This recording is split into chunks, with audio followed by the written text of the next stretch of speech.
सांगली जिल्ह्याला सलग तिसऱ्या दिवशी अवकाळी पावसानं झोडपलं। खानापूर तालुक्यातील अनेक गावांमध्ये गारांचा खच पडला। पळशी, हिरवे, भिवघाट या भागात गारांचा पाऊस झाला।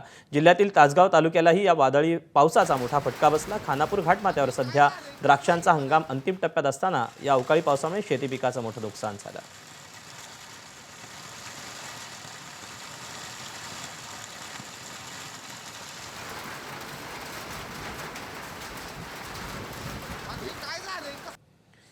वाशिममध्ये रिसोड मंगळूरपेठमध्ये गहू, हरभरा, कांदा आणि फळबागांची पिकं धोक्यात आली। हवामान विभागानं येत्या 2 ते 3 दिवस जिल्ह्यात पाऊस आणि गारपिटीचा इशारा दिल्यानं शेतकऱ्यांची चिंता आणखी वाढली आहे।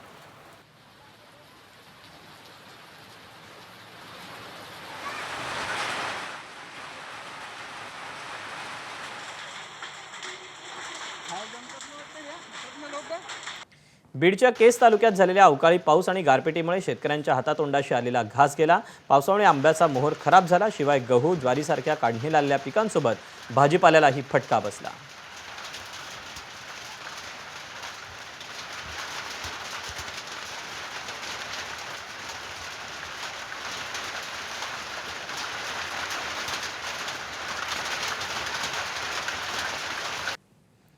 अहिल्यानगरच्या श्रीरामपूर शहर आणि परिसरात वादळी वाऱ्यासह पाऊस झाला। विजांच्या कडकडाटासह झालेल्या पावसानं श्रीरामपूर आणि परिसराला झोडपून काढलं। अवकाळी पावसामुळे बळीराजा संकटात सापडला।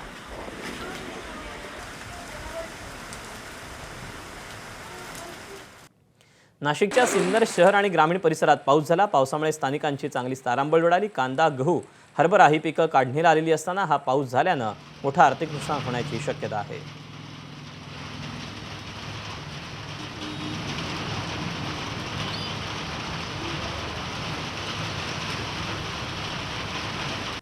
नाशिकच्या बागलाण तालुक्यात दुसऱ्या दिवशी अवकाळी पाऊस आला। अवकाळी पाऊस आणि गारपिटीमुळे गहू, हरभरा आणि काढणीला आलेला कांदा खराब होण्याची शक्यता आहे।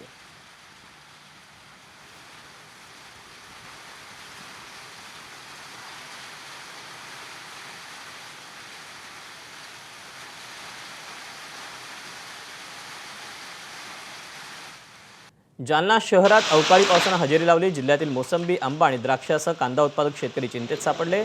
जालना जिल्ह्याला हवामान विभागानं ऑरेंज अलर्ट दिला होता।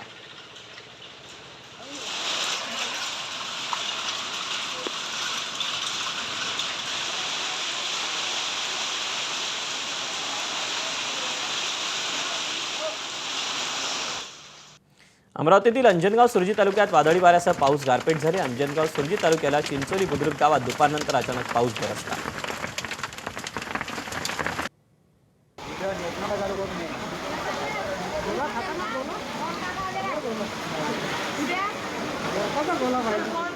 जळगाव जिल्ह्यात अनेक भागांमध्ये अवकाळी पावसासह तुरळक गारपीट झाली। या पावसाच्या आणि गारपिटीच्या माऱ्यामुळे कापणीला आलेल्या गहू, हरभरा आणि मक्याच्या पिकाला मोठा फटका बसला। भुसावळ, जामनेर, बोदवड, भडगाव, पाचोरा आणि चाळीसगाव या तालुक्यांमध्ये अवकाळीमुळे पिकांना मोठा फटका बसला।